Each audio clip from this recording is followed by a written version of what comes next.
Okay, let's get into your reading, Cancer. Okay, I really feel like someone here has feelings for you. They feel very connected to you, but they are not being super forward, okay? So the moon here is about hiding, like sort of this hiding energy, not necessarily expressing this, like really just suppressing, okay? Not expressing, but suppressing, keeping it to themselves. There's a sort of hiding energy coming through with the moon, but the moon also does show emotion, right? It's ruled by Pisces and it's ruled by Neptune, which is a very spiritual planet. And I want to hold that one thing in the title up front, okay? Because you're going to find out by the end of this reading exactly what it is that made this person love you twice as much. And it isn't your looks. And it isn't anything you did to impress them. It's something much simpler and much bigger than that. And I'll let the cards build all the way up to it. So listen, if you're here, I feel like this reading found you for a reason. You are here for a reason. This is meant for you. If you're seeing this, it's 100% meant for you. Let me just tell you this, okay? Do not skip this. I am telling you, such a powerful energy here. This person feels so connected to you. Boom. You cannot make this up, okay? And the moon card shows a path running between two towers, okay? A dog and a wolf howling up at it, a crayfish crawling out of the water, and everything lit in that half light where nothing shows its full shape. And it's the perfect card to open this because it's the card of things kept hidden, of feelings under the surface, of an emotion that's real, but not yet brought into the light. And I want you to understand what that means about this person from the very start, okay? The silence you've been experiencing from them is not empty, it's full. It's full of something they're holding under the surface, suppressing, keeping to themselves. And the moon is telling you there is a whole emotional world going on in there that you haven't been allowed to see yet. The Ten of Pentacles.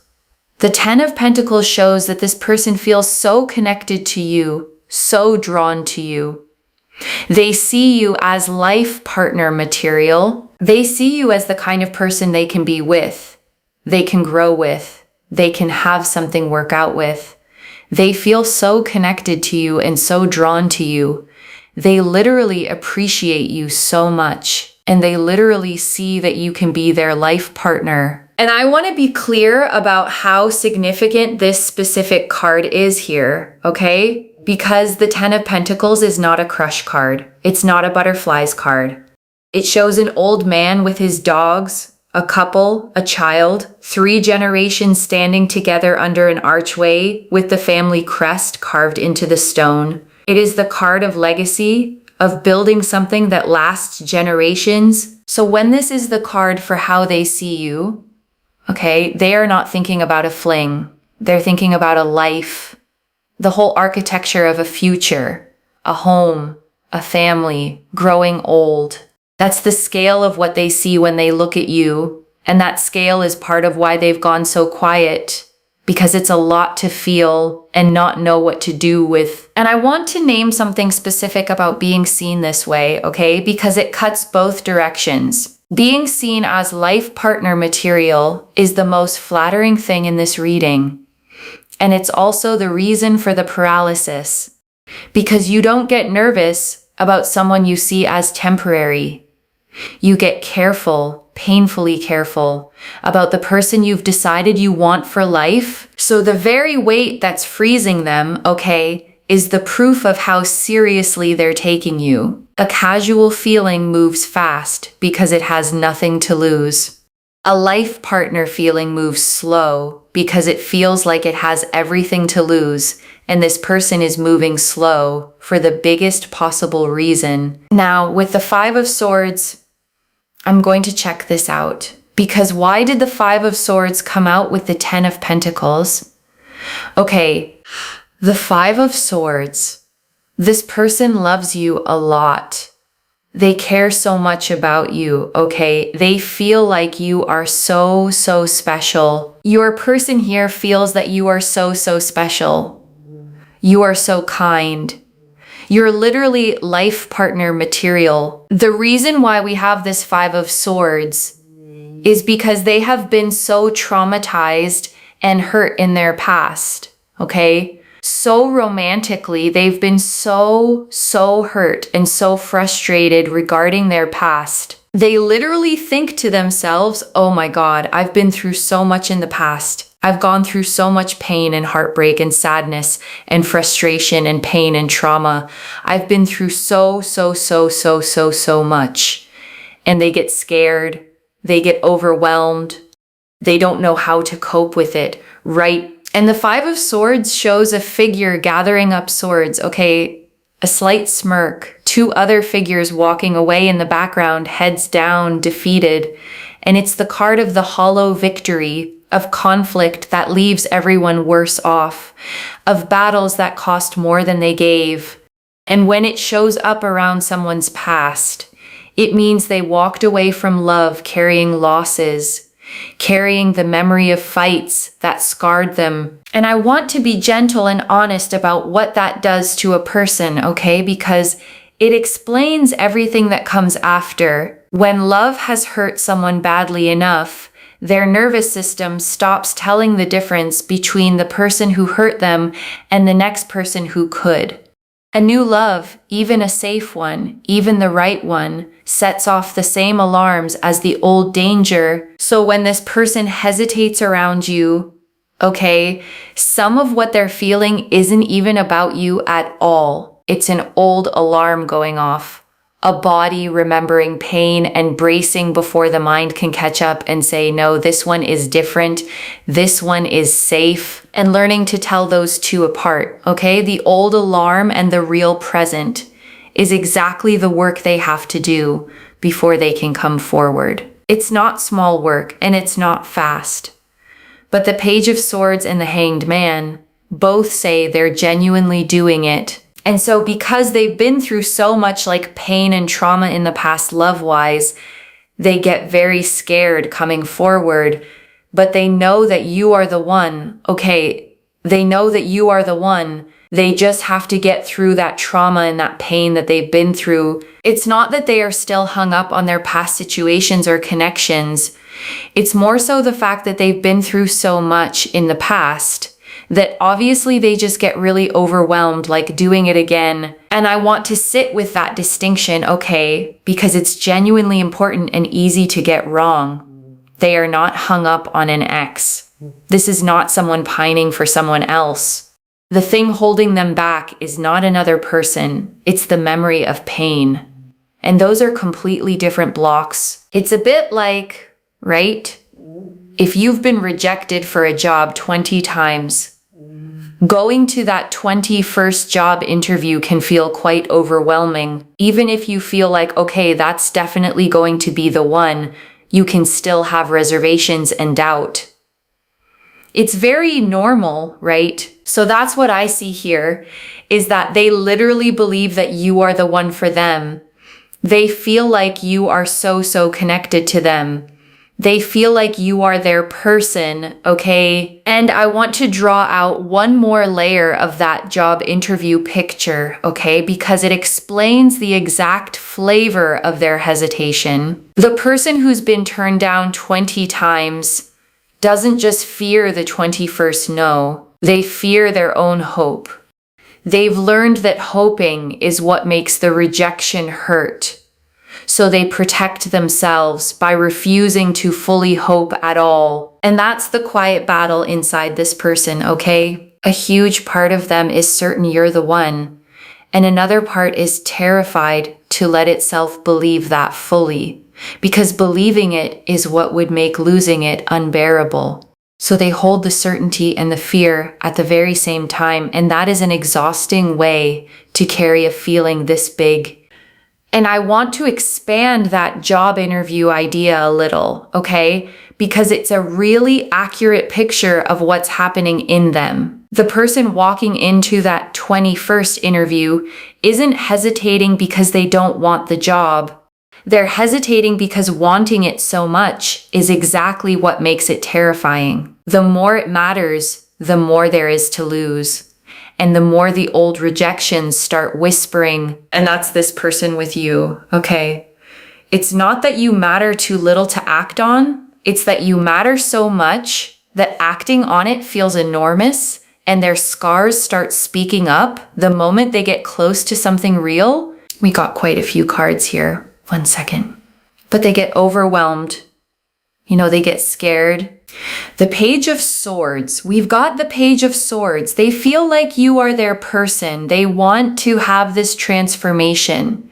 They don't want to be stuck, in their ways. And what I mean by that really is that they don't want to be stuck in a cycle, in a situation where the past just affects them.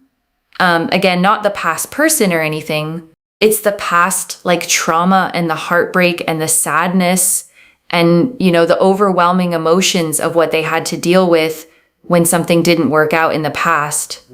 They don't want to be stuck in that kind of energy. And the Page of Swords is shown standing on a windy hilltop, okay? Sword raised, hair and clothes blown back, alert and ready and looking forward. It's the card of new mental energy, of someone deciding to face something with clear eyes, of the first move toward a breakthrough. So this card is genuinely hopeful, okay? Because it means they don't want to stay stuck. They're not resigned to their fear. There's a part of them actively wanting to break the cycle, to be different this time, to not let the past run the future. So they know that you're the one. The Hierophant here shows family energy, okay? This is Taurus energy. You've got double Taurus energy here. We got the Bull here as well. Basically, Taurus is a fixed sign, okay? And it is to do with being locked in when it comes to commitment, when it comes to stability, when it comes to marriage, for example. It's about being locked in and completely faithful, loyal, and committed. So they know that you are the one, okay, they know that you are the one that they want to be locked in with. And the Hierophant shows a robed figure between two pillars, okay, two students kneeling before him, a hand raised in blessing. It's the card of tradition, of sacred commitment, of the formal, serious, institutional kind of union, marriage in its most committed sense, and paired with double Taurus, okay? The most loyal, most locked in, most faithful sign in the whole zodiac. You're getting a picture of someone who does not do things halfway when this person commits. They commit fully, permanently, the being locked in kind. And that's exactly the kind of person who's terrified to start, because for them, starting means forever. The Page of Swords again. Page of Swords. They want to be proactive. They want to come forward. They want to say something. They want to work towards this connection. Yes, they have their little wobbles and their little struggles because of what they've been through in their past. But they want to do this. The Magician and the Knight of Cups. Magician is about communication. And we've also got here as well the Knight of Cups. They're going to come forward romantically and express themselves to you and progress things along with you and move things in that direction. And the Magician stands at his table with all four suits before him, okay? One hand raised to the sky, one to the ground, the infinity symbol over his head. It's the card of making things happen, of intention turning into action, and specifically here, of communication, of finally finding the words. And the Knight of Cups, okay, this is the romantic of the whole deck. A knight riding slowly and gracefully, offering a cup out in front of him, armor decorated with fish and wings. He is the card of the lover who arrives with his heart extended, the one who comes bearing feelings, the proposal, the confession, the offering of the heart. So between the Magician and the Knight of Cups, okay? You have the finding of the words and the offering of the heart side by side. This is the reading showing you that the coming forward is genuinely in the cards, not as a fantasy, but as a real movement this person is building toward. And I want to add something about the Knight of Cups specifically, okay? Because it says something about how they'll come. This knight doesn't charge like the others. He moves slowly, deliberately, his horse walking, not galloping. And that tells you the approach when it comes won't be reckless or impulsive. It'll be considered gentle, offered with care, which fits everything else we've seen, okay? Because a person carrying this much fear isn't going to burst through the door. They're going to approach the way this knight does, one careful step at a time, heart held out in front of them, hoping it's safe to offer it. The Hanged Man, and then we also have the Hanged Man, which is them awakening and kind of realizing things and becoming a lot more on the same page and progressing things along with you. And the Hanged Man hangs upside down from a tree by 1 foot, okay? Calm-faced. A halo of light around his head. And here it's a beautiful card to see because it's the card of the shift in perspective. The moment someone finally sees a situation from a completely new angle and something clicks into place. So this is them coming to a realization, okay, a genuine internal awakening where they stop seeing you through the lens of their old fear and start seeing you clearly as the person worth getting over the fear for. Now, if this resonates with you, please like this reading, comment down below, and make sure you subscribe, okay? This person just wants you to know that they love you. They feel connected to you. They feel drawn to you, but they just need a little bit of time to get over their fears, okay? Over their fears. And I want to say something honest about that little bit of time, okay? Because I don't want you to hear it as a promise with a date on it. The cards are very clear that the feeling is real and the coming forward is genuinely building. But someone healing from real trauma moves on their own clock, not yours. And part of protecting yourself here is holding both things at once.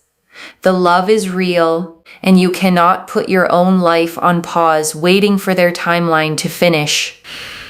I don't want you to move on. So we have here, I don't want you to move on, because they literally do not want you to move on. It's very, very obvious from all of this that they literally do not want you to move on. They do not want you to be with someone else, or to be connected with someone else.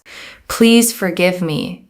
We also have here as well, please forgive me, because I do feel like they will come to you with an apology and be like, I'm so sorry this took so long. I'm so sorry it took so much time. I'm so sorry I wasn't able to do enough, okay? They will feel very, very bad, and also very, very sad in regards to this. And I want you to actually picture that apology for a second, okay? Because it tells you something about the character underneath the fear. A person who plans to apologize for taking too long is a person who knows their silence had a cost. They're not oblivious to what the waiting did to you. They're aware of it. They feel guilty about it, and they intend to own it. And that awareness is its own kind of care. And I want to sit with the shape of that apology for one more moment, okay? Because there are 3 sorries in it, and each one points at something real. I'm sorry this took so long. That's them acknowledging the waiting. I'm sorry it took so much time. That's them knowing the delay had weight. I'm sorry I wasn't able to do enough. That's them owning that their fear cost you something. And a person rehearsing all 3 of those, okay, even silently, is a person who has been thinking about you far more than their silence ever showed. The apology exists because the caring never stopped. It just couldn't get past the fear to reach you yet. They feel physically very attracted to you. So if you're thinking to yourself, oh my God, are they not doing so much because they're not physically attracted? No, it's got nothing to do with that. because they're physically very attracted to you. They feel very, very connected to you. They feel very drawn to you. It's more so the fact that the fear of things breaking down in their past and that sadness they had to deal with was just all consuming. It was very, very consuming and very overwhelming for them, to the point where it's been so stressful. Okay, so let me tell you something. The one thing that they like so much about you is just you as a whole. Okay, you as a whole. Everything, like just you as a whole. That's the one thing that they really, really like about you, is just you as a whole. You with everything, because you might think, oh, is it because of this? Or, certain parts of your insecurity, the way you're thinking to yourself, is it because of this? Is they like you as you are, okay? And this is the one thing, okay, this is the answer to the title. The thing that made this person love you twice as much isn't a feature. It isn't one attractive quality you could point to and name. It's the whole of you, the entire person, the parts you'd list as flaws included. The one thing that they really, really love about you is who you are. Like you as you, okay? So they're going to come forward. Don't worry. This person right now is sort of in a hide and seek energy where, they're not really doing a lot, right? But they're going to come forward and they're going to express themselves to you, and they're going to be very proactive towards you and make things work. And we do have here, just be patient with me, and they don't want you to move on, okay? But focus on yourself. You take care of yourself, and just make sure you're not sitting around and waiting. I think that, that just is all consuming for you energetically. It's not going to help you. It's not going to make you feel good. So don't just sit and wait.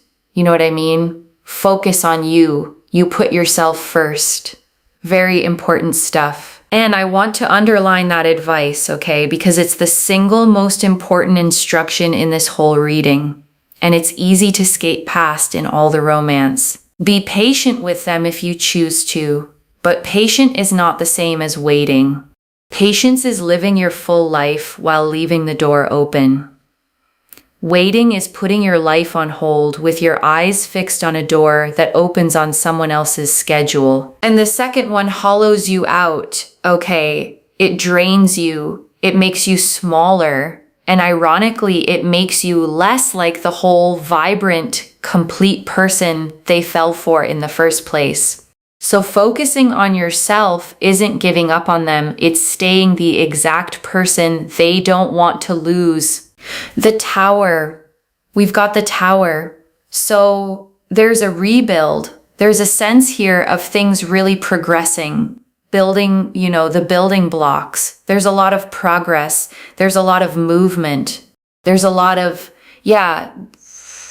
there's just a lot more that is going to happen, basically. And it's like Rapunzel. I remember the story of Rapunzel here, because I feel like they're going to come up and to a degree come in, work for the connection. And I feel like that's really something that's going to happen. Just because they haven't done it so far doesn't mean it won't happen. Okay, so that's very, very important there. And I want to reframe the Tower for you here, okay? Because people brace when they see it, and the reader is using it in a specific way. The Tower shows a lightning-struck tower, the crown blown off, figures falling from it. And yes, it's usually a card of sudden collapse, but a collapse clears the ground. And here it's being read as the rebuild, okay? The old structure of fear coming down so that something new can actually be built on cleared ground. The old walls this person hid behind have to fall before they can come forward. And the Tower is that wall coming down. And I want to name why that has to happen first, okay? Because it's the piece people resist. You cannot build something real on top of a structure made of fear. The walls this person put up to survive their past were load-bearing for a while. They genuinely kept them standing. But those same walls are now the exact thing keeping you out. So the tower isn't punishment here, okay? It's demolition before construction. The fearful old structure comes down, sometimes suddenly, sometimes in a single moment of clarity. And on the cleared ground, something honest finally gets to be built. And the reading is telling you that demolition is coming, which means the building is coming right behind it. So let's get another card out, another message card. They love you because you are you. So they love you because you are you. Okay. With all your emotions and all your vulnerabilities and all your sensitivities and who you are as a person, they love you for who you are. That's the one big thing. Okay. It's not that, oh, they just like your body or, oh, they just like, your hobby or something. It's you for you. And I want to slow all the way down here, okay? Because this is the heart of the whole reading and it deserves more than a passing line. They love the parts of you that you've been taught to apologize for, the emotions you think are too much, the vulnerabilities you try to hide, the sensitivities you've been told to toughen out of. Those exact things, okay? The ones you count as your flaws are the things this person looks at and loves, not tolerates, loves. And that's the one thing that made them love you twice as much. The fact that you're wholly, unapologetically yourself, emotions and all. And I want to speak to why that lands so hard, okay? Because if you're like most people who get this reading, you've spent a lot of your life being loved conditionally, loved for what you provide, loved for how you look on a good day, loved for the version of you that keeps the harder feelings tucked away. And conditional love teaches you something quietly toxic, okay? It teaches you that the real you, the whole you, the one with the big emotions and the tender spots, is too much and has to be managed to keep the love from leaving. And this person breaks that rule, okay? They're not loving the managed version. They're loving the one underneath, the one you were sure had to stay hidden. And being loved like that, wholly, without having to perform, is a completely different experience than anything conditional love ever gave you. And so the birds here show they want to fly and soar and conquer and progress things with you. They want to move through the world with you. They want to move through and do a lot more with you. And the number 7 really sticks out here because this 7 of Cups shows they like you for all the things that you do, or the things that you don't do, or the things that you appreciate, or the things you don't appreciate. They like you for you, and that's the most powerful, most important thing that I can tell you in this reading at this time. And the 7 of Cups shows 7 cups floating in the clouds, okay? Each holding something different, a face, a jewel, a wreath, a dragon, a glowing figure. And usually it's a card of too many options, a fantasy and choice. But here it's being read as all the different facets of you, all the many cups that make up a whole person. And this person doesn't want just one of them. They want the whole set, every cup, the full, complicated, complete you. And before the final message, I want to leave a few things to actually hold on to. Okay, the first, the block is fear, not doubt about you, loves. Every card said the feeling is enormous. The 10 of Pentacles, the Hierophant, the double Taurus, life partner, locked in, forever energy. What's holding them back is the 5 of Swords, old trauma, not any hesitation about whether you're worth it. They've already decided you're the one. The second, the one thing they love is the whole of you, not your looks, not one quality, the entire person, emotions and vulnerabilities and sensitivities included. And I want you to actually take that in, because you've probably spent years thinking those were the parts to hide. They're the parts that made someone love you twice as much. The third, focus on yourself and mean it. Patient is not the same as waiting. Live your full life. Keep being the whole, vibrant person they fell for, and let them do the work of getting over their fear on their own side of the street. You don't heal it for them by shrinking your life down to a waiting room. And I want to answer one more thing. Okay, why this reached you now with this much specific detail? Because you were starting to wonder if the reason they weren't moving was something wrong with you, some flaw, some part of you that wasn't enough. And it's the exact opposite, okay? The reason they're frozen is that you're so much the one that acting on it terrifies their old wounds. You were never the problem. You were the whole point. I don't pull the 10 of Pentacles, the Hierophant, double Taurus, the Magician, the Knight of Cups, and message cards that literally say, I don't want you to move on and please forgive me, all in one reading by accident. And I want to speak to the small doubting part of you for a second, okay? The one quietly thinking, but if they loved me that much, they'd just say it. That voice doesn't understand trauma. The people who've been hurt the most are the slowest to reach for the thing they want the most, precisely because it matters the most. Set that voice down tonight. This is already clear, okay? The moon confirmed hidden, suppressed feeling under the surface. The 10 of Pentacles, Hierophant, and double Taurus confirmed they see you as a locked-in, life partner, forever person. The 5 of Swords and the job interview fear confirmed the block is past trauma, not doubt, and not another person. The Page of Swords, Magician, Knight of Cups, and Hanged Man confirmed they want to break the cycle, find the words, and come forward. The message cards confirmed they don't want you to move on and they'll apologize for the delay. And the Tower and 7 of Cups confirmed a rebuild and that they love the whole of you exactly as you are. So let me lay this all out one final time. Okay, slowly, so it actually settles. Someone sees you as their life partner, okay? They're locked in forever, the one person. And they are physically drawn to you and deeply, completely connected to you. And they're frozen, not by doubt about you, but by the scars of a past that hurt them badly.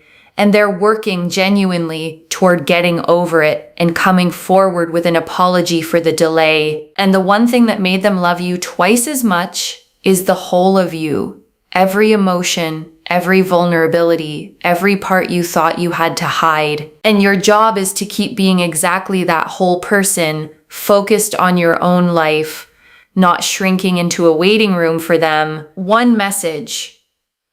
They didn't fall for one thing about you.